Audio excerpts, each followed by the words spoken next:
Lesson 2. Using the scientific method in seed selection and irrigation.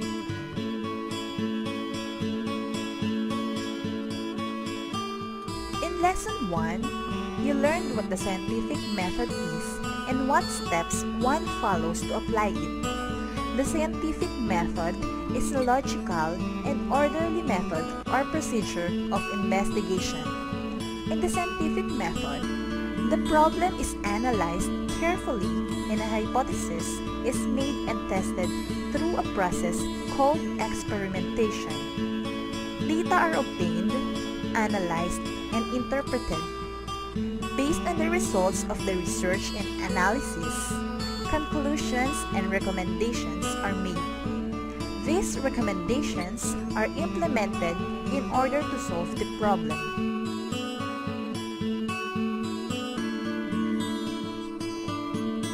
Farmers today are encountering many problems.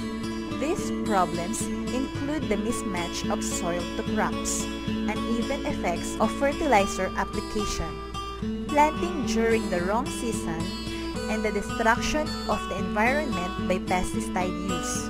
These problems all contribute to a lower yield of crops and a reduction in farmers' incomes.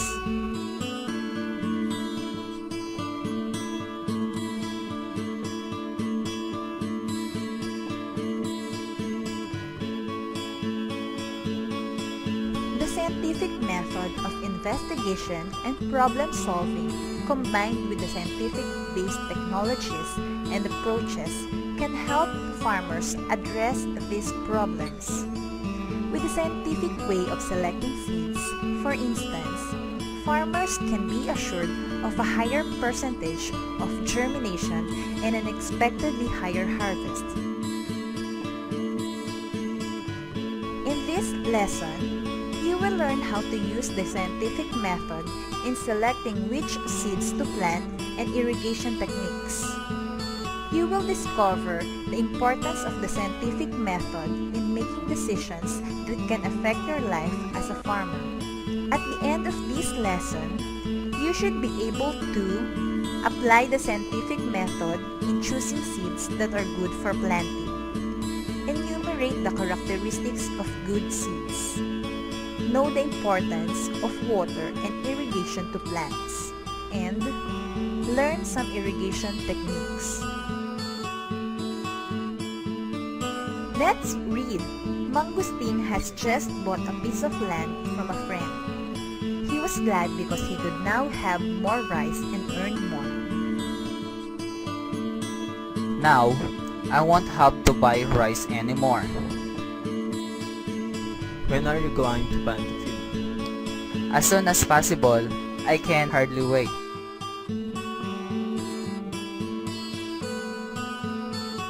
Immediately, Mangustin bought rice seeds and planted them in his field.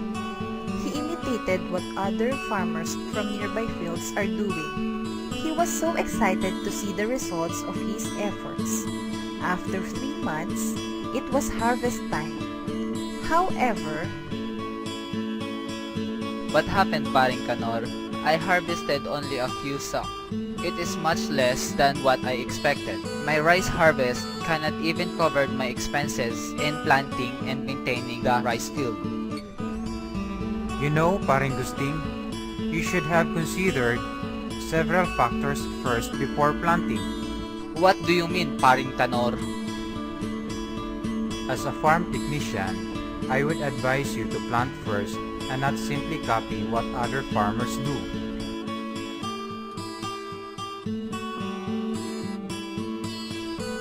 from what you have learned about the scientific method in Lesson 1, what could have Mangustin done before planting his field?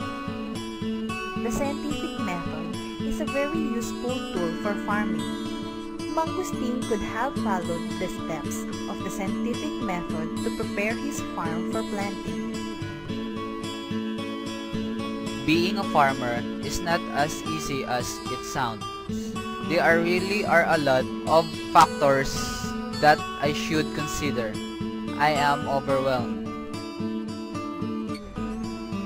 That's correct, Paring Gusting. There are a lot of factors that you have to consider before planting. You have to decide what crops would be most suitable for the type of soil in your field. Also, you have to consider how to choose seeds properly for planting. After the field has been prepared, you should also consider irrigation and pest management. I understand what you mean. I should have planned carefully beforehand. Well, you can take it one at a time. First, I think you should consider what seeds to plant and how to plant them.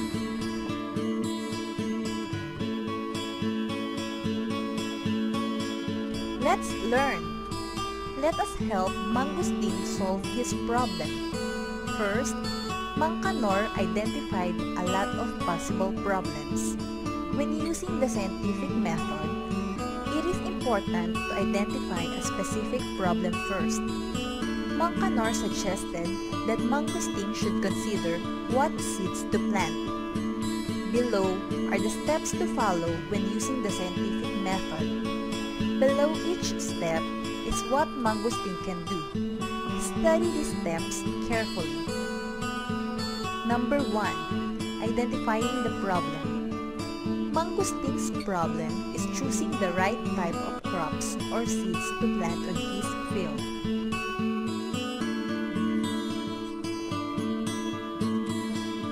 Number 2. Making a hypothesis. The right crop to plant depends on a lot of factors, such as the special characteristics of the soil. For example, some crops grow best in sandy soil rather than in loamy or moist soil. Other factors are the temperature of the environment and the amount of rainfall and water supply that can affect productivity. Since other rice fields surround Mangustin's farm, there is a big possibility that crops that grow well in the farms nearby would also grow well in his. Number 3. Gathering data. Mangustin can ask for seeds from the other farmers and plant these seeds in his own soil. He can observe the growth rates of the seeds he planted in his own soil.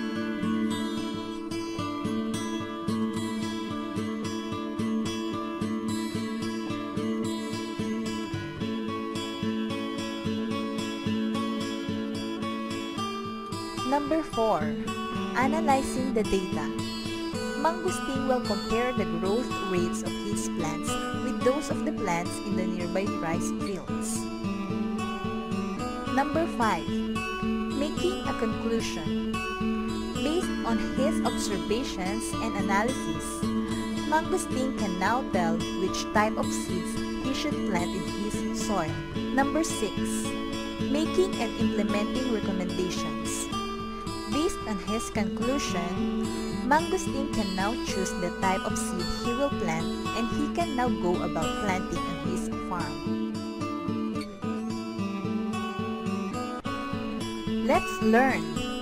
Next morning, Mangustin consulted Mr. Cruz, a farm technician. A farm technician is someone who can analyze soil characteristics in terms of salinity or salt content and acidity. A farm technician can help Mangustin choose which crops are suitable for his field. Mangustin followed Mr. Cruz's advice. He went to the different government agencies which provided him with some seed samples. He was also able to ask for some seeds from his neighbors. Mr. Cruz, I wish you could help me choose the right crops to plant on my farm.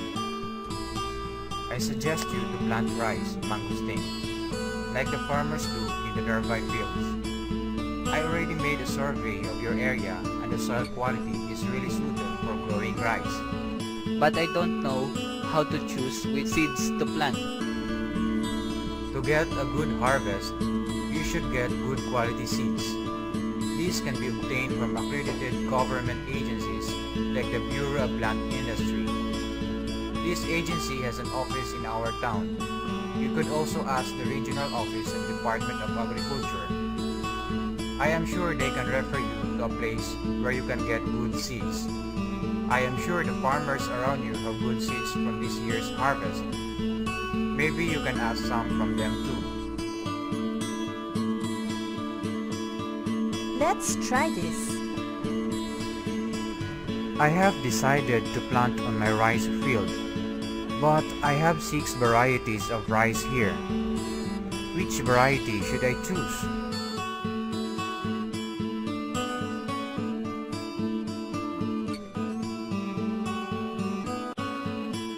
Let's learn. Mangosteen has finally decided to choose the C4 rice variety to plant on his farm. He visited Mr. Cruz once more. Good for you, Mangosteen. I see that you are catching on quite well. Thanks for your advice, Mr. Cruz. I decided to use the C4 rice variety for my farm. It grows the fastest and has the best yield.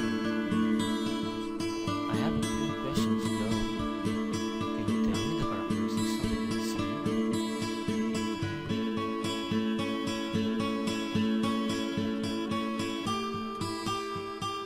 Mr. Cruz explained to Mangosteen the characteristics of a good seed, which are: Number 1. Good seeds easily germinate or develop seedlings.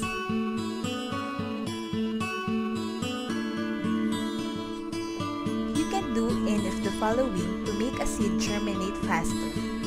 Letter A. Mechanical scarring. For bigger and thicker seeds, such as anonas, atis, and guyabano seeds, scarring can be done mechanically by rubbing the seeds lightly with sandpaper. This promotes the development of the embryo within the seed.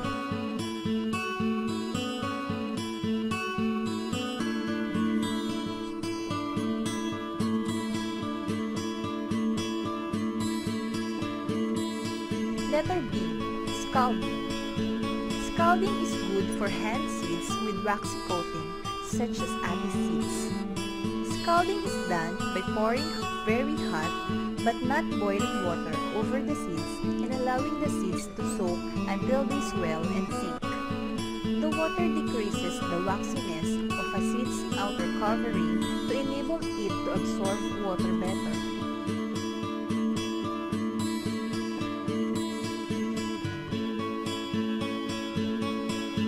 Letter C. Fire treatment. For very hard seeds, such as lumbang and acacia, fire treatment can be done to promote cracking and seed germination. Place the seeds in a tray with a depth about twice the diameter of each seed. Place a layer of dry leaves and small twigs on top of the tray and set on fire for 5 to 10 minutes. Number 2. Good seeds must be smooth and harvested from mature fruits. Small and wrinkled seeds may not contain enough food to sustain their initial growth. Number 3. Good seeds are plump, well-developed, and without insect marks. Insects often leave scars on seeds. Such seeds seldom bear good embryos. Number 4. Good seeds come from good plants. Healthy plants usually bear fruits with healthy seeds. Number 5. Good seeds are well stored. Moist, smelly seeds with fungal growth are usually not healthy. Mangosteen's healthy rice seeds are plump and even in appearance. Rice seeds from a good harvest will likely produce good rice later on.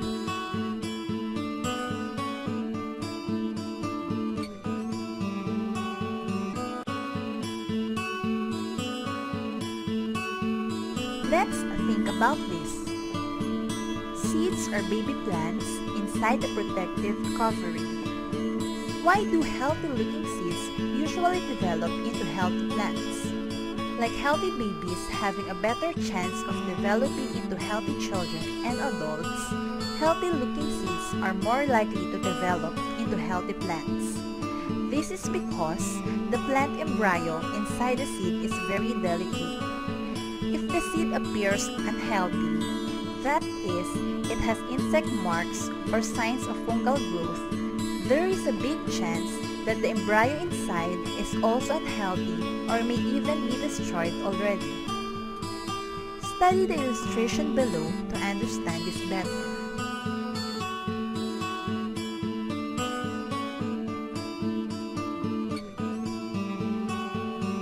Let's try this. Help Mang Dado, a fruit farmer, choose which seeds are good for planting.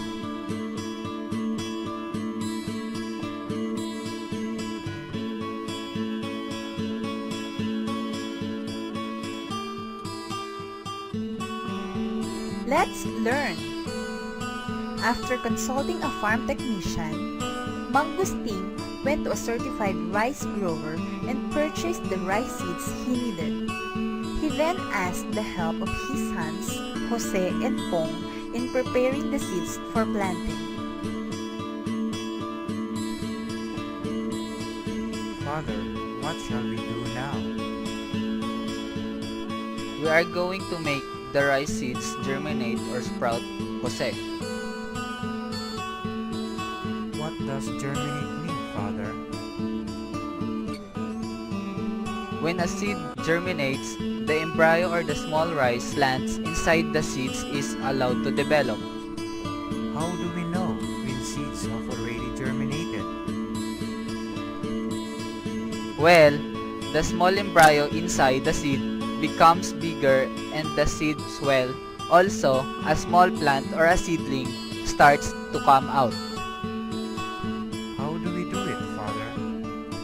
I still don't know, son. Maybe we can do an experiment to see what make rice seeds germinate. Oh, an experiment. Like what we do in school?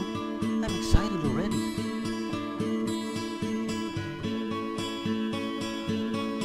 Mangustin decided to follow the scientific method.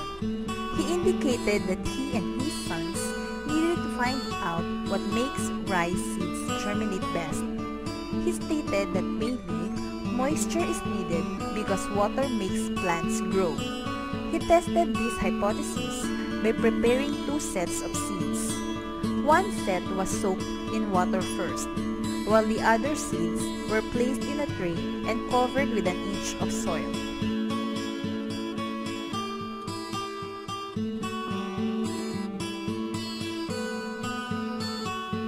After 4 days, Mangustin and his sons checked the seeds. This is what they saw. What can you conclude from Mangustin's experiment? Mangustin discovered that moisture is needed by the rice seeds to germinate. The seeds soaked in water developed into small plants while the seeds covered with soil did not. Mangustin visited Mr. Cruz, the farm technician, once more. From Mr. Cruz, he learned the proper way to germinate rice seeds. He was correct. Moisture is needed for the seeds to germinate. He found out that heat is needed as well. He learned that rice seeds are germinated in the following manner. Number 1. Soak the rice seeds in water overnight so that water can penetrate them and make the embryos develop.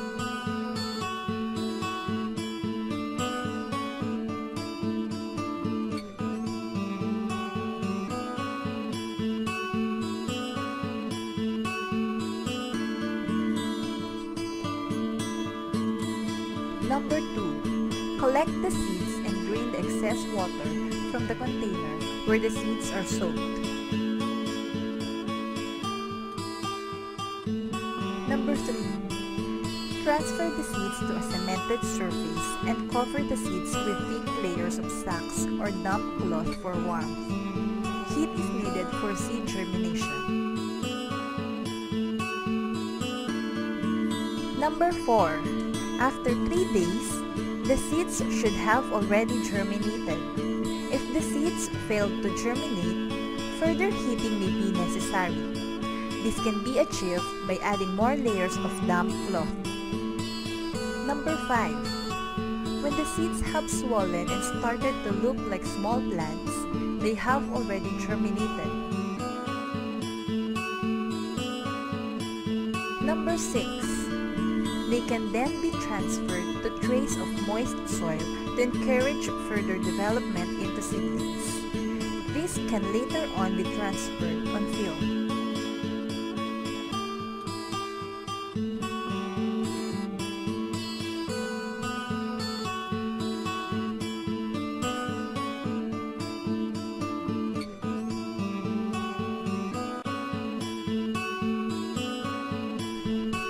Let's learn.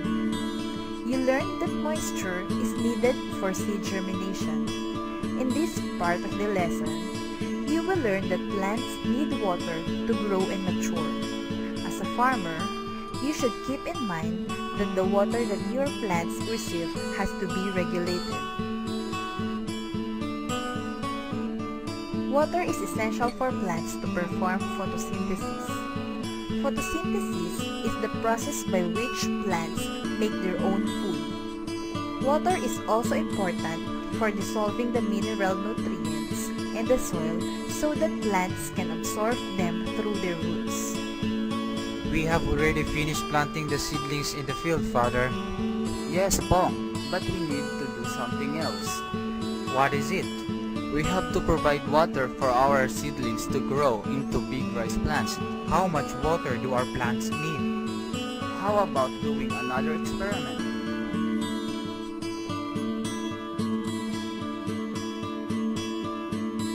Let's learn.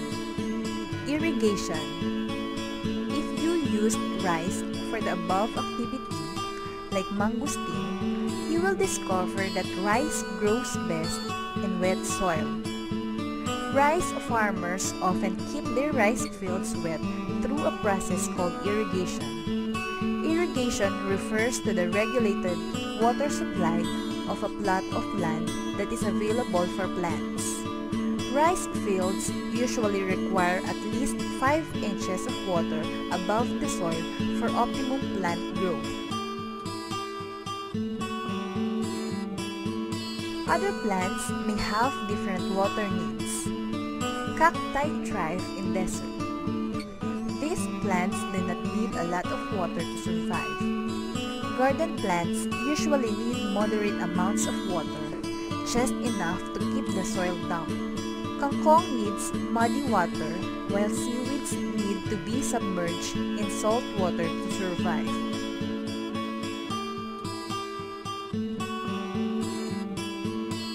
Why do plants have different water requirements?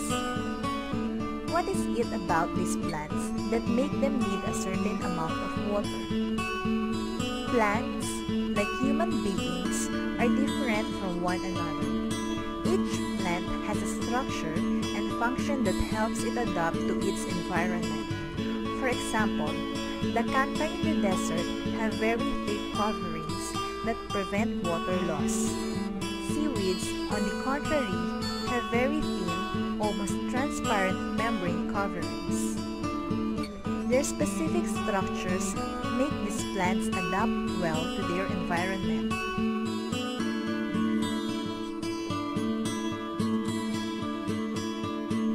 Since plants have different water needs, there are also many ways of irrigation. Water can be artificially supplied to plants through the following means. Number 1. Sprinklers. Sprinklers are very useful for places with sandy soil and where the water supply is limited.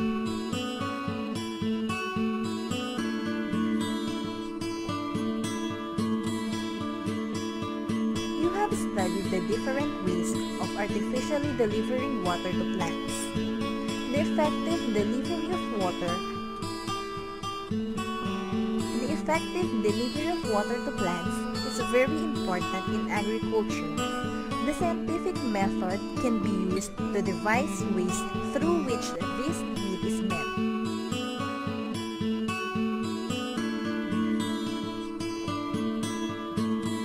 Let's remember, healthy plants grow from healthy seeds. It is best to choose seeds carefully before planting. Healthy seeds come from healthy parent plants, are well stored in a pure plump. Also, healthy seeds do not have insect scars and other signs of infection.